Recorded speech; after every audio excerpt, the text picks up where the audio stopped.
പിന്നെന്താ സംശയം? ഞങ്ങൾ പാർട്ടി മെമ്പർമാർ കുടിക്കാൻ പാടില്ല എന്ന് ഉറപ്പല്ലേ? ഭരണഘടനാപരമായിട്ട് തന്നെ പറയുന്നത് മദ്യപിക്കാൻ പാടില്ല. ഏതെങ്കിലും മദ്യപിക്കുന്നത് നിങ്ങൾ പറഞ്ഞോ, ഞങ്ങൾ അപ്പോൾ പുറത്താക്കും. CPI-ക്കാർ ഇളവ് പറഞ്ഞില്ല, ഞങ്ങൾ പറഞ്ഞിട്ടില്ല, ഇപ്പം പറഞ്ഞിട്ടില്ല.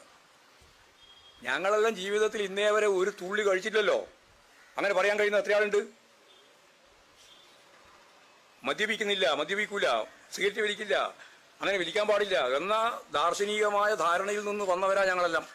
ബാലസംഘത്തിലും അതുപോലെ തന്നെ വിദ്യാർത്ഥി പ്രസ്ഥാനത്തിലൂടെയും യുവജന പ്രസ്ഥാനത്തിലൂടെയും വരുമ്പോൾ ആദ്യത്തെ പ്രതിജ്ഞ വ്യക്തി ജീവിതത്തിൽ ഇമാതിരിയുള്ള മുഴുവൻ കാര്യങ്ങളും ഒഴിവാക്കി കമ്മ്യൂണിസ്റ്റ് മൂല്യം എന്ന് പറയുന്നത് നവോത്ഥാന പ്രസ്ഥാനത്തിൻ്റെയും അതുപോലെ തന്നെ തുടർന്ന് ദേശീയ പ്രസ്ഥാനത്തിൻ്റെയും അതിൻ്റെ തുടർച്ചയായി വന്ന കമ്മ്യൂണിസ്റ്റ് മൂല്യങ്ങളും ചേർത്തുകൊണ്ടാണ് ഞങ്ങളെല്ലാം പ്രവർത്തിക്കുന്നത്. അല്ലാണ്ടല്ല. അഭിമാനത്തോട് തന്നെ പറയാം. ആ ഷാപ്പ് കണ്ട് ഈ ഷാപ്പ് കണ്ട് പറയാനില്ലല്ലോ ഒരാൾ ഉണ്ടോ? ലോകത്തോടാണ് ഞാൻ ഈ പറയുന്നത്.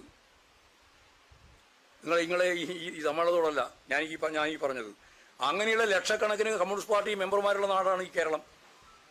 അപ്പോൾ മദ്യപാനത്തെ അതിശക്തിയായിട്ട് എതിർക്കുക, സംഘടനാപരമായ പ്രശ്നമാക്കിയിട്ട് നടപടിയെടുത്ത് പുറത്താക്കുക, അല്ലെങ്കിൽ ഒഴിവാക്കുക, അല്ലെങ്കിൽ തിരുത്തിക്കുക. ആ നിലപാട് ഞങ്ങൾ സ്വീകരിച്ചിട്ടുണ്ട്, ഇനിയും സ്വീകരിക്കും.